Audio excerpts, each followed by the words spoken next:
Vamos ao nosso debate. Caminoto, não deixa de ser irônico. No momento em que Deltan Dallagnol é cassado, são casos absolutamente diferentes, a gente sabe, mas não deixa de ser irônico. No momento em que Deltan Dallagnol é cassado, a Lava Jato rende um fruto, vamos colocar assim, né? A condenação de um ex-presidente da República por lavagem de dinheiro, corrupção passiva. Ainda não temos o tamanho da pena, mas o relator, o ministro Edson Fachin, chega a pedir 33 anos de prisão. Boa noite, Raquel. Boa noite, pessoal. É uma coincidência muito interessante, né? A gente vê o ex-presidente Fernando Collor de Mello. Que carreira política do Fernando Collor, né? Que desastre para o país a carreira política do Fernando Collor. Desde que foi eleito presidente, logo depois um dos primeiros mandatos ali, logo depois da redemocratização do país, sofreu impeachment, casos de corrupção, tentou voltar para a seara política e acaba dessa maneira, de uma maneira lamentável. A justiça cumprindo o seu papel, não há o que comentar sobre isso. Ruim obviamente, que o país aprenda um pouco com essa trajetória política de Fernando Collor, no sentido na escolha dos seus líderes. Agora, é realmente interessante você ver que é um resultado da Lava Jato, é um resultado que mostra que a Lava Jato realmente tocou na ferida, né, de casos de corrupção que foram muito contundentes. Esse período que o Collor foi condenado ocorreu no mandato da presidente Dilma Rousseff, né, na BR principalmente, e mostra que havia, sim, como houve também na Petrobras, como houve em outros lugares. Então, isso remete um pouco até que o Pita falou anteriormente, aí na programação, de que óbvio que houve excessos na Lava Jato, óbvio que houve erros e isso tem que ser apurado, mas houve, sim, um gigantesco esquema de corrupção que veio à tona e que precisa ser devidamente identificado, né? E foi, em muitos casos, punido, como esse caso do Fernando Collor. Uma coisa que precisa tomar cuidado é não querer apagar a história, né? Através dos meios legais, que é o que está acontecendo, tentar revisar o que houve de exagero, o que houve de erro, eventualmente, e corrigir. Mas não tentar apagar a história, né? Me volta muito uma frase, que eu não sei se é do ex-ministro da Fazenda, Pedro Malan, ou do Loyola, né? Era a pessoa da equipe que fez o Plano Real, que no Brasil até o passado é incerto. E é isso mesmo que nós estamos vendo. Joel, foram 29 milhões de reais em propina entre 2010 e 2014, nesse esquema dentro da BR Distribuidora, né? Ele solicitava e aceitava a promessa para viabilizar irregularmente um contrato de troca de bandeiras nos postos de combustível. Como eu mencionei aqui ontem, quando a gente acompanhava todo esse processo das descobertas dos casos de corrupção dentro da Petrobras, o que se comentava era que a BR Distribuidora era um feudo de Fernando Collor de Mello. O que isso traz para você de mensagem? A mensagem que me traz não existiu o Petrolão, era só o Collor. Apenas ele fez, apenas ele está sendo, pelo menos até agora, de fato, punido sem que se revise tudo depois. Estou brincando, né, gente? Estou sendo irônico no sentido de que é muito fácil transformar o que foi a corrupção mais sistêmica envolvendo, é preciso ser dito, em vários partidos, porque tem gente que diz que era só o PT, também não, vários partidos, mas com o PT acima, afinal de contas estava no poder. É muito fácil transformar isso em algo que acabe caindo no colo de um ou dois bodes expiatórios que já tinham uma fama pregressa de corrupção, como é o caso do Collor. Não sei se justa ou injusta, mas tinha essa fama. E, que bom que vê que, em algum sentido, a justiça funciona. A gente teve ele teve todas as chances de se defender, o caso dele foi julgado pelos ministros do Supremo, revisaram todas as evidências de escândalo que não era porque dono da empresa foi torturado, não era porque alguém mentiu, não, aconteceu mesmo. De verdade, Ministério Público, Polícia Federal, Ministério Público descobriram, Judiciário julgou, condenado. Que bom ver isso neste caso. Agora, é impossível não fazer o contraste, pensar, então, que pena que todo o resto parece que não só passou impune, como está sendo ativamente apagado enquanto a gente fala. Ainda vamos falar um pouquinho da pena? Ainda vai ser determinada, porque faltam os votos de alguns ministros, mas o relator, o ministro Edson Fachin, está pedindo 33 anos.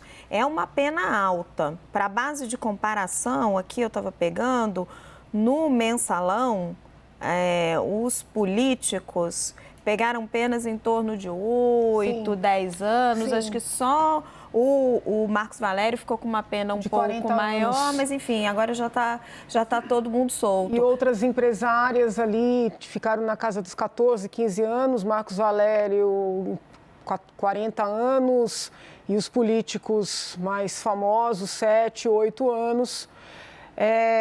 O relator, ministro Fachin, ele propõe uma pena de mais de 20 anos para a lavagem de dinheiro. E muito embora eu reconheça a importância desse julgamento, não só sob o ponto de vista jurídico, mas também sob o ponto de vista de resgate histórico, né, como os colegas, todos vocês levantaram, é um indicativo, é uma prova, né, de que a Lava Jato foi uma operação importante, diferentemente do que se busca fazer crer. Mas no que concerne à pena, né, me parece mais ponderada e mais fundamentada nos termos da lei a proposta, ou pelo menos a sinalização dada pelo ministro Barroso. A pena, em teoria, né, em tese a gente fala da lavagem, ela vai de 3 a 10. E o ministro Fachin sugere mais de 20 apenas para a lavagem, né? Além da pena lavagem de dinheiro. Sim, além da pena da corrupção passiva e da pena da organização, do crime de organização criminosa, porque muitas pessoas não compreendem, né? Mas quando se caracteriza uma organização criminosa, existe uma punição autônoma que é somada aos crimes praticados por essa organização. O que disse o ministro Barroso? Que no lugar de se entender duas lavagens em continuidade delitiva, né, que foi o que sustentou, a princípio, o relator, ele vai considerar uma única lavagem em continuidade delitiva, porque ele defende que houve um montante recebido como corrupção passiva, né, esses 20 e poucos milhões, e que para disfarçar essa recepção, foram feitos depósitos parcelados. E o ministro Barroso diz o seguinte, olha, é esse total que houve o parcelamento dividido em 2 tipos de conta pessoa física, conta pessoa jurídica. Então, ele vai considerar um único crime de lavagem em continuidade. Ele não deu com clareza qual é a pena que ele vai sugerir, mas, assim, em teoria, né, seguindo o raciocínio dele, tem espaço aí para uma redução de praticamente 10 anos. Então, talvez haja uma queda de 33 anos para 23 anos, o que não seria uma punição, vamos dizer assim... Ainda assim, inicia em regime fechado? Começa em regime fechado, necessariamente. Quanto tempo ficaria no regime fechado nesse caso? Pena a partir de 8 anos é sempre em regime fechado. Como aí você tem organização criminosa, não vai cumprir pouco, não é um... É muito provável, então, que a gente não vai cumprir pouco, não. Então, assim, eu realmente tenho ponderações entendo desproporcional a pena, inicialmente proposta para a lavagem, né? Inclusive, ficou muito díspare a pena proposta para a lavagem da pena proposta para a corrupção, que é o crime mais importante, né? Se nós considerarmos qual é a imputação. Mas é simbolicamente um julgamento muito importante, muito importante. E o ministro Fux, ele faz ali uma comparação explícita, né, com o julgamento do mensalão, fala das colaborações premiadas, que ensejaram também essa condenação, diz que houve outras provas a corroborar o conjunto probatório. Então, eles também ali, naquele momento, como a Raquel fez aqui, eles fizeram uma retrospectiva com relação ao mensalão, que foi um marco, foi um divisor de águas, né, na história do direito penal aqui no Brasil. Então, é muito provável, né, regime fechado a partir de 8 anos, que a gente assista aí, em breve, não sei, a prisão do ex-presidente Fernando Collor de Mello. Nós pedimos, a CNN está procurando o ex-presidente para que ele possa se manifestar, seja por meio de nota ou uma entrevista, estamos aguardando a manifestação dele. Sila, qual é a percepção hoje da população e a preocupação em relação à corrupção, à Operação Lava Jato? Qual é a sensibilidade que isso ainda desperta? E colocando todos esses casos recentes, a cassação de Dallagnol, qual é a sua percepção lá dentro do Instituto de como que isso está caindo na opinião pública? Olha, a corrupção deixou de ser o principal problema do brasileiro, já não foi na última eleição. Temos aí a economia liderando nesse quesito, mas a cassação do Dallagnol ontem trouxe esse assunto e tem trazido, né, toda essa questão do fim da Lava Jato, de se rever tudo que aconteceu na Lava Jato. E aí tem uma parcela do eleitorado que a gente chama de lavajatista mesmo, né, que é diferente da bolsonarista, da petista. É a lavajatista indignada com tudo isso que está acontecendo, já se sentindo ameaçada porque pode vir a acontecer alguma coisa com o mandato do ex-juiz Sérgio Moro. Então, acho que essa prisão aí, embora, como muito bem lembrado pelo Joel, ser o Collor, né? Há toda uma geração aí que não lembra mais quem foi o Collor, mas foi um presidente que suscitou, inclusive, a ida das pessoas à rua. Vocês lembram dos caras pintadas, né?